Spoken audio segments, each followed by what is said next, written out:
People gathered at Jefferson Barracks National Cemetery on this Memorial Day, honoring members of every branch of the military who died serving our country. Over the weekend, Boy Scouts placed flags on every grave at that cemetery. And a special ceremony honored Gold Star families whose courageous loved ones paid the ultimate sacrifice. 5 on Your Side's Mark Maxwell reports now from downtown St. Louis. Every year on Memorial Day, this Court of Honor outside Soldiers Memorial helps Vietnam veterans heal. Yeah, there wasn't no welcome home. But U.S. Army Sergeant Dan Heckstetter considers himself one of the lucky ones.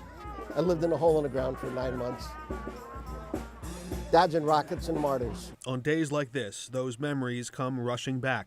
3 or 4 guys got a rocket right in the tent with them, and, well, they were done. You can still find traces of their names at memorials like this in our nation's capital, in their hometowns across the country, etched in stone. Let us carry their memory in our hearts. Elected officials came out to honor the families of the fallen. Some of us stand under the shade of a tree we didn't plant, and we have our soldiers to thank. Then the entire crowd became a moving processional, laying wreaths alongside each memorial wall and carnations, the color yellow, like that ribbon or the gold star a family would get, symbolizing the loss of a loved one. That gold star came for the family of a soldier initially stationed at Scott Air Force Base 12 years ago last month. On April 27, 2013, while serving in Operation Enduring Freedom in Afghanistan, tragedy struck. Air Force pilot Captain Brandon Sear was killed. His body brought home in a dignified transfer at Dover Air Force Base.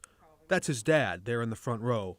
He was known for his infectious enthusiasm, his unwavering loyalty, and his deep commitment to his fellow airmen. He was the kind of person who lifted others up, who inspired those around him to be their best themselves. Brandon followed in his dad Philip's footsteps, sort of. The Navy took us everywhere. Dad earned his bars in a submarine. His son flying 900 combat hours from the cockpit of a low-flying MC-12 spy plane.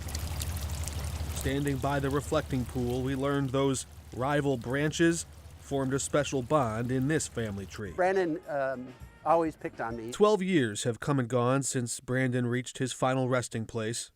And it's been a lot of years now, so we remember him every year, and we try and remember him with great stories. While his family prefers to celebrate his life and memory, the mention of his name still brings tears to his dad's eyes.